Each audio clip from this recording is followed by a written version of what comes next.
आंदोलन का 16वां दिन है। किसान लगातार सिंघू बॉर्डर पर डटे हुए हैं और मांग बस ये है कि सरकार जिसे ये किसान काला कानून कह रहे हैं उसे वापस ले। इससे कम पर कुछ मंजूर नहीं, क्योंकि प्रस्ताव पहले ही खारिज हो चुका है। बड़ी बात ये कि इस आंदोलन की आग को लगातार हवा दी जा रही है। बातचीत कैसे होगी, अभी ये डेडलॉक बरकरार है क्योंकि आगे का रास्ता पता नहीं चल पाया है। मैं इस वक्त सिंघू बॉर्डर पर मौजूद हूँ, मेरे साथ तमाम किसान मौजूद है जो यहाँ पर जो बोले सो निहाल ये नारा लगातार लगा रहे हैं। और वहां पर आप देख सकते हैं एक चीज, तो यहाँ पर किसानों के चेहरे पर मास्क नहीं है और इसलिए मैं इन किसानों से ये नहीं पूछूंगी कि क्या कोरोना को लेकर डर नहीं है। वो भी तब जब 2 दिल्ली पुलिस के वरिष्ठ अधिकारी कोरोना पॉजिटिव जो यहाँ पहुंच रहे थे कोरोना पॉजिटिव पाए गए, तब जब 170 किसान जिनमें कोरोना के लक्षण देखे गए हैं, ये रिपोर्ट है बॉर्डर्स पर, तब जब ये मामला सुप्रीम कोर्ट में है। तो क्या कोरोना को लेकर, अपनी जिंदगी को लेकर डर भय नहीं है? ये आंदोलन ही सब कुछ है। ये सवाल मैं नहीं पूछूंगी, लेकिन सवाल एक जरूर बनता है। जब यहाँ ये किसान लगातार पिछले 16 दिनों से डटे हुए हैं और उधर मंच पर शहीद भगत सिंह को अपनी प्रेरणा मानकर आंदोलन को आगे बढ़ा रहे हैं, तो मन में क्या चल रहा है? 16वां दिन, ये बताइए मन में क्या चल रहा है? देखिए मैडम, मन में यही चल रहा है कि ये जो पंजाब है हमारा, यहाँ पर जितने भी लोग हैं आप देखिए यहाँ पर सभी बैठे हुए हैं, किसी को किसी भी बात का कोई डर नहीं है। अगर हमारे कमेटी वाले बोलेंगे आज ही इस बॉर्डर को क्रॉस करना है तो 2 मिनट में हो जाएगा। ये कोई बड़ी बात नहीं है, क्योंकि हमारे जो बड़े हुए हैं भगत सिंह, उनके सभी ये खून उनका ही है, ये बलिदान देने के लिए भी तैयार हैं। तो वही ऊर्जा मन में है। लेकिन इन बुजुर्गों को देख करके पाजी एक छोटा सा सवाल, क्या इन बुजुर्गों के चेहरे देखकर 16 दिन से सिर्फ खाना सोना तो सब कुछ नहीं होता? आपको बुरा नहीं लगता कि इनको कम से कम वापस भेज दे? सरकार अपील कर रही है। नहीं, सानू कोई बुरा नहीं लगता। असी नौजवान हैं, इन्होंने बड़े हैं। बोलिए। हाँ, हम ये जो हमारे बच्चे बेटे हैं, हम इनकी अगुवाई करेंगे, हम आगे लग के चलेंगे। हमें कोई ऐसा डर नहीं गा, कोई कोरोना नहीं गा। कोरोना तो जी भयानक बीमारी है, जी साडे उत्ते कानून थोपिया, ये सब तो घातक आ। कोरोना ना ही मर नहीं सकते, ये जो बेले ना ही मर जाएंगे। तो कानून थोपा गया है, इससे कम पर कुछ मंजूर नहीं, बस ये कानून वापस ले, ये यहाँ पर किसान कह रहे हैं। देखिए ये बोले सोनिहाल सत श्री अकाल लगातार हो रहा है, मंच से भी हो रहा है। मैं सीधा इस वक्त, क्योंकि तमाम सहयोगी मेरे डटे हुए हैं। कुंदन सिंह मेरे साथ सिंघू बॉर्डर पे अलग लोकेशन पर मौजूद है। इसके अलावा मनीष कुमार टिकरी बॉर्डर से, गाजीपुर बॉर्डर से प्रभाकर मिश्रा हमारे साथ मौजूद है और अमित कुमार विजय चौक से हैं। राहुल प्रकाश भी सिंघू बॉर्डर पर ही अलग लोकेशन से मौजूद है। लेकिन इस वक्त अब पहले मैं कुंदन के पास सीधा लिए चलती हूँ, क्योंकि कुंदन, वो जो अग्नि प्रवाहित तो हो रही है, ऐसा लगता है कि खाना पीना जैसा भी मिले, लेकिन जो नब्ज में अग्नि प्रवाहित हो रही है इस आंदोलन को बहुत तेज गति देने वाली है, ऐसा समझ आता है। वहां पर सिंघू बॉर्डर पर आप मौजूद रहकर क्या भाप पा रहे हैं? अगली स्ट्रैटेजी किसानों की क्या लग रही है? वो चौथा स्तंभ होता है, लोगों की आवाज होता है। बिल्कुल, इस पूरे आंदोलन में न केवल वृद्ध बुजुर्ग बल्कि युवाओं का भी एक बहुत बड़ा सहयोग रहा है। और डे 1 से आप बतौर वॉलंटियर्स के तौर पे बात करें और पूरे इस आंदोलन को ऊर्जा देने के साथ बात करें, युवा शक्ति एक तरह से बहुत प्रमुखता से देखी गई है। हमारे साथ पूरा एक ग्रुप ऑफ यूथ है जो इन्हीं से जानने और समझने की कोशिश करेंगे कि आखिर अब आंदोलन कैसे आगे बढ़ेगा। आप करीब 16-17 दिन आपको यहाँ पे हो गए, 2 महीने से पंजाब में ज़्यादा का वक्त हो चुका है। सरकार का रुख आपको साफ़ी है। कल जिस तरीके से सरकार ने कहा कि उन्होंने जो प्रस्ताव देना था दे दिया और आपको अब आके बातचीत करें, अब बातचीत कैसे आगे बढ़ेगी?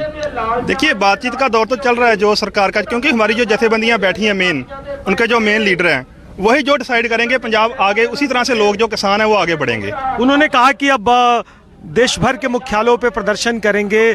16 तारीख को, 12 तारीख को देश के दूसरे टोल नाकों पे भी बंदी करेंगे आप लोग? बिल्कुल बिल्कुल सर। देखिए, जब तक इसका जो किसानों की मांगे हैं, जब तक ये कानून रद्द नहीं किए जाते, तब तक हम अपना एजिटेशन आगे लेते जाएंगे। मतलब और भी उग्र करेंगे, और भी प्रदर्शन बढ़ाएंगे, और भी दिल्ली को घेरने की कोशिश करेंगे। क्या दिल्ली के अंदर जो बड़े मंत्री हैं, विधायक हैं, सांसद हैं, उनके भी घरों पे प्रदर्शन करने की योजना है क्या आप लोगों? देखिए, ये सभी जो बातें हैं, ये विचार के बाद ही, विचार विमर्श में जो बैठक होगी किसानों की, उसमें डिसाइड किया जाएगा कि आगे का प्लान क्या होता है। देखिए, उसके बाद ही जो आगे का नेक्स्ट प्लान है वो बताया जा सकता है। अभी तक जो किसानों की जो अभी तक यहाँ का ठहरने की बात थी वो सभी रुके हुए हैं। जो आगे नेक्स्ट जथेबंदियां जो बोलेंगी उसके अकॉर्डिंगली नेक्स्ट। सरकार ये कह रही कि जो समस्याएं थी, जो दिक्कत थी, जिसकी वजह से आप लोगों को ये बिल काला लगता था किसान विरोधी है, वो सारी चीजों को सरकार ने सॉर्ट आउट कर दिया। देखिए, पहली बात मेरी सुनिए, मैं एक एग्जांपल देता हूं। अगर मुझको भूख लगी है तो मुझे खाना खाना, अगर मुझको भूख ही नहीं है तो आप मेरे मुंह में क्यों ठूस रहे हैं? मतलब वो कह रहा खाना स्टोर रख लो, आगे जब भूख लगी तो खा लेना। नहीं सर, ऐसे स्टोर नहीं होता। देखिए, जो कोई बंदा दुकान से जैकेट लेने जाता है, ठीक है, जैकेट लेने जाता, उसको 50 जगह पे टंके लगे हुए हैं। मैं जैकेट लेने जाता हूँ तो मैं बोलता हूँ भाई ये मुझे जैकेट पसंद नहीं है, ठीक है, उसमें 50 तरह की टाकियां लगी हुई हैं। तो दुकानदार का मालिक कह रहा भाई इसको टाकियां हमने लगा दी, आप ले जाओ। मैं जब पैसे पूरे दे रहा हूँ तो मैं दुकानदार से फटी पुरानी जैकेट क्यों लूंगा? जवाब दो, हम मुझे क्यों लूंगा मैं फटी पुरानी जैकेट? सरकार कह रही कि ठंड से बचाव के लिए। सरकार को छोड़ो, पिछले 12 साल से सरकार की बातें सुन रहे हैं। मुझे बताओ, आपके अकाउंट में 15 लाख पड़ गया, काला धन आ गया वापस, ठीक है, क्या आया वापस? सरकार तो बहुत कुछ कहती है, और पूछो क्या पूछना। चुनावी स्लोगन्स एक बात है, और सरकार अगर पार्लियामेंट में जाके कहती है अमेंडमेंट में क्या करे। बाहर वाले मुल्क हमारे मुल्क से ज्यादा क्यों कामयाब हैं? वहाँ पे लीडर वही सक्सेसफुल होता है जो सबसे ज्यादा ईमानदारी करता है। हमारे मुल्क में जो ज्यादा झूठ बोलता है वही कुर्सी पे बैठता है। चलिए, वो तो राजनीतिक आरोप की बात होगी, बट आंदोलन हमारे को ऊपर भी तो राजनीति होके जा रही है। नहीं, मैं कह रहा हूँ कि अब जो 16-17 दिन बाद आंदोलन इस रूप में आ गया, आगे कैसे होगा? मैं एक आपको 2 बोल गा के सुना देता हूँ, उसी में सारा कुछ निकलेगा। मेरी निजी सोच है, ठीक है। रुकना नहीं तेथों ए सैलाब आ गया, रुकना नहीं तेथों ए सैलाब आ गया, आ देख दिल्ली ये पंजाब आ गया, आ देख दिल्ली ये पंजाब आ गया। एक अख नाल देखी इन्हां सरदारां नूं, दूजी अख नाल वेखी खंडे दियां तारां नूं, तेरे नाल करन हिसाब आ गया, आ देख दिल्ली ये पंजाब आ गया। अगर मैं इस गाने को समराइज कर पाऊं तो बहुत साफ कहना है कि ये दिल्ली देख अब पंजाब आ गया है। आ देख दिल्ली ये हरियाणा आ गया, आ देख दिल्ली ये बिहार आ गया। इससे पहले मैं जो गाना पूरा करूं उसमें राजस्थान का नाम है, यूपी का है, बिहार करे, देश के तो अलग मोदी साहब को मैसेज दे दो कि कहीं ये लड़का अपना गाना पूरा ना कर दे, उससे पहले मांगे मान लो। ये लड़ाई जो है पूरे देश की है, देश पूरे की और किसानों की लड़ाई है, इंसानियत की लड़ाई है, ये पूरे वर्ल्ड में लड़ाई है। अगर इनकी अपील अगर गाने के माध्यम से ही देखें तो लगता है कि पंजाब आ गया है, और पंजाब अपने तरीके से आया है, गाने के साथ आया, संगीत के साथ आया, अपने सेवा भाव के साथ आया, और अपने कैमरे को अगर दिखा पाता तो निहंगों के साथ आया, जिसके लिए सिखिज्म जाना जाता है। Back to studio. बिल्कुल कुंदन, देखिए ये किसान के दिल की आवाज है जो आपने हम तक पहुंचाई है, और उन्होंने अपने शब्दों से, गीतों के माध्यम से बता दिया कि उनके दिल में क्या ज्वार इस वक्त उमड़ रहा है। प्रभाकर मिश्रा हमारे साथ गाजीपुर बॉर्डर से मौजूद हैं, एक बार उनका अब रुख कर लेते हैं सीधा। प्रभाकर, सीधा आपके पास आते हुए ये बताइए, चलिए प्रभाकर अभी हमारे साथ नहीं जुड़े हुए हैं, मैं अभी मनीष का रुख कर लेती हूँ, टिकरी बॉर्डर पर मौजूद है, और मनीष भारी तादाद है, लेकिन सबसे अहम सवाल कल से होगा क्या तैयारी, किस रूप में ये भारत बंद से डिफरेंट होने वाला है? बात कीजिए सीधा।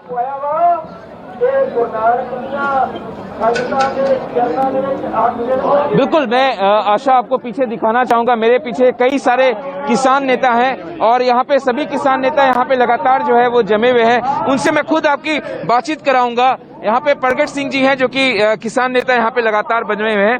ये बताइए, कल आपने दिल्ली जयपुर हाईवे बंद करने का ऐलान किया है, आगे क्या तैयारी है आप लोगों की? बिल्कुल जी, बिल्कुल फुल तैयारी है। ਪੰਜਾਬ 'ਚ ਤੁਸੀਂ ਅੱਜ ਦੇਖੋ ਕਿੰਨੀ ਵੱਡੀ ਪੱਧਰ ਤੇ ਕਿਸਾਨ ਜਿਹੜੇ ਉਹ ਦਿੱਲੀ ਨੂੰ ਮੂਵ ਕਰ ਰਹੇ ਆ। ਜੇ ਕਿਹਾ ਸਾਡੇ ਆਗੂਆਂ ने कहने का मतलब कि आज पंजाब से कई सारे किसान दिल्ली आ रहे हैं। कई सारे नहीं, बहुत बड़ी संख्या में, कई सारे तो काम होते हैं, मैं हजारों लाखों की तादाद में, हम अमृतसर से तुरा हमारा बड़ा काफिला, और रास्ते में जुड़ता जाएंगे ट्रालियां, तो बड़े पद्धर पर आएंगे। जो हमारे आगुओं ने ऐलान किया तो बंद करेंगे। आंदोलन को किस तरीके से आगे बढ़ाया जाएगा अब यहाँ से? बिल्कुल पीसफुल रह के, वायलेंस नहीं होने देंगे, जिवें ਅਸੀਂ कर रहे हैं कि ਉਵੇਂ ਹੀ ਚਲਾਵਾਂਗੇ। ਜੋ ਸਾਡੀ गाइडलाइन आएगी 30 ਜਥੇਬੰਦੀਆਂ ਦੀ ਉਹਦੇ ਮੁਤਾਬਕ ਚੱਲਿਆ जाएगा। ये आंदोलन अब आगे यहाँ से क्या, क्योंकि कल फिर से कृषि मंत्री ने प्रेस कॉन्फ्रेंस किया, वो कहा, उन्होंने कहा आप लोगों से अपील की कि हम बातचीत को तैयार हैं, आगे यहाँ से क्या? देखो एक बात तो क्लियर होगी, कृषि मंत्री ने जे तो मान लिया कि जेड़े ये कानून बनाए हैं ये व्यापारियों के लिए बनाए हैं, कॉर्पोरेट घराने के लिए बनाए हैं, ये हमारी जित आ। जेड़ा अगला प्रोग्राम आ 12 तरीक को सारे टोल प्लाजे पूरे देश में बंद होंगे। 14 तरीक को पूरे देश में जिला हैडकुआटर ते डीसीआं ते जेड़े हैगे आ उन्हां दे मतलब उन्हां दे अगे जेड़े हैगे आ रोष प्रदर्शन किए जाएंगे, धरने लगाए जाएंगे। इस तो अलावा जेड़े बीजेपी के आगू आ उनके घरों का, उनके दफ्तरों का घेराव किया जाएगा। तो जी तीसरी गल आ जी जोधपुर वाली नेशनल हाईवे नेशनल आ वो बंद की जाएगी। क्या सरकार के साथ, क्योंकि अमित शाह के साथ मुलाकात हुई तमाम आप नेताओं की, इसके बाद से कोई बातचीत का कोई अभी तक तारीख नहीं निकला? क्या डेडलॉक बन गया है? क्या बातचीत होगी आगे या नहीं होगी? नहीं, हम जेड़ा जेड़ी डेडलॉक कोई नहीं हैगा, हमारे साथ से कोई असी हम डेडलॉक नहीं लाई। हमने जेड़ा असी उन्होंने बोला भी मीटिंगां बहुत हो गईयां, हुण तुसीं जेड़ा ये तिन्ने काले कानून आ इनको रद्द करने के लिए डिस्कशन करनी है, और कोई डिस्कशन नहीं होएगी। ते हमें बातचीत काले कानून को यदि सरकार रद्द करना चाहती है तब डिस्कशन आप करेंगे? हाँ, फिर डिस्कशन होएगी।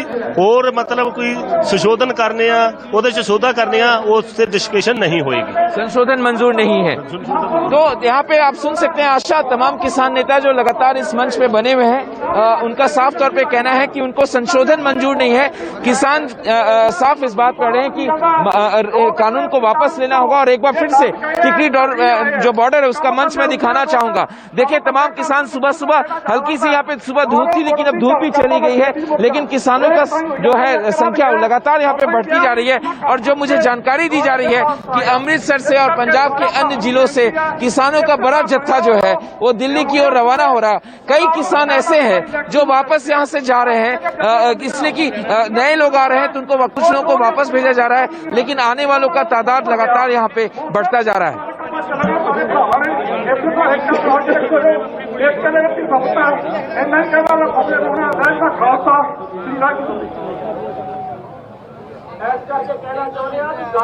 जी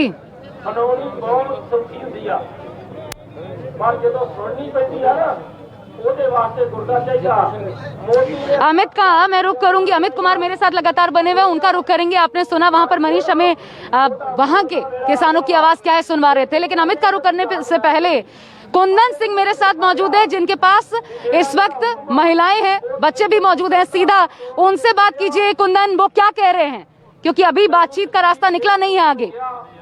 बिल्कुल, मैं एक पूरे परिवार को दिखाना चाहूंगा जिसमें इस मुझे लग रहा 80 का उम्र होगा आपका, 70 साल से उम्र से लेके और 15-16 साल की बच्चियां भी हैं और कुछ स्कूल कॉलेज गोइंग बच्चियां भी हैं, और इन्होंने आंदोलन को सपोर्ट करने के लिए आए हैं अभी बच्चे। और ये पटियाला से आए हैं, ये दिल्ली के करोल बाग और पंजाबी बाग और टैगोर गार्डन से नहीं आए, पटियाला से आए। और पटियाला की अगर इस जगह की दूरी तो कहें से 200-250 किलोमीटर के करीब होगी, लेकिन ये क्यों आए हैं, किस वजह से आए हैं, हम सीधे इनसे एक एक करके बातचीत करेंगे। ताई, आपकी उम्र कितनी होगी? 70 साल की। बहुत दिक्कत होगा रात में सोने में? कोई दिक्कत नहीं, कोई दिक्कत नहीं। क्या सोच के आई आप? ਅਸੀਂ ਕਾਲੇ ਕਾਨੂੰਨ ਵਾਪਸ ਕਰਾਉਣ ਵਾਸਤੇ ਆਏ ਜਿਹੜੀ ਅਸੀਂ ਆਪਦਾ ਨਹੀਂ ਛੱਡਾਂਗੇ। बेटा, कानून के बारे में क्या जानते हो आप? लग रहा है खेती के खिलाफ ही है, खेती बाड़ी के विरोध में। यस, तो आप पढ़ाई लिखाई छोड़ के एग्जाम नहीं चल रहा आजकल ऑनलाइन? चल रहे हैं। तो फिर कैसे हॉलीडे लेकर आते हैं। आप क्या करने आई हैं? आप बताइए कि आप लोग इतने उम्र के इस पड़ाव में, क्या आपके परिवार के लोग भी पहले से आए पड़े हैं क्या यहाँ पे? 60 साल की उम्र है। आपके परिवार के लोग यहाँ पे आए हैं? हाँ, सारे मेरे परिवार के लोग ने मोदी तो काले कानून करे ने, जेडे काले कानून रद्द कराने वास्ते। इसमें काला क्या लगता है आपको? सारे कुछ काला लगता है। उसने नवे ओकरे ने ना कानून लाए ने, वापस लेना चाहते, रद्द करवाना। किसी ने समझाया? आपके अंकल ने समझाया क्या? रोजे सुनते हैं आपके पत्रकारों की वाली। जिमीदार हाँ, जिमीदार दी बेटियां, जिमीदार दी मतलब पूरे जिम्मेदारों किसानों की बेटी है सारी? हाँ। कोई बेटी है, कोई बहू है, हाँ, कोई माँ है। हाँ, अभी आओ जिमीदार ने सानू सारे ही पता खेती बारे, ट्रालियां सारा खेती करता है। आपके गांव में भी खेती होती है? हाँ, खेती है। तो अभी खेत कौन संभाल रहा है? जी कुंदन, मैं वापस आपके पास आऊंगी। बड़ी बात यह है हर कोई इस किसान आंदोलन को अपना समर्थन देना चाहता है। ब्रेक पर मुझे जाना है, लेकिन ब्रेक पर जाने से पहले एक युवा लड़की हमारे साथ इस वक्त मौजूद है, एक महिला, और देखिए उनके साथ कोई नहीं है, अकेले आई हैं। जरा बात सुनते जाइए, यहाँ क्यों आई हैं आप? किसान आंदोलन को समर्थन देने। क्यों, क्या आया? आप पंजाब से हैं? नहीं, दिल्ली से हूँ मैं। तो आपके दिमाग में क्या आया, क्योंकि यहाँ पर तो बड़ी सारी परेशानियां हैं आने में?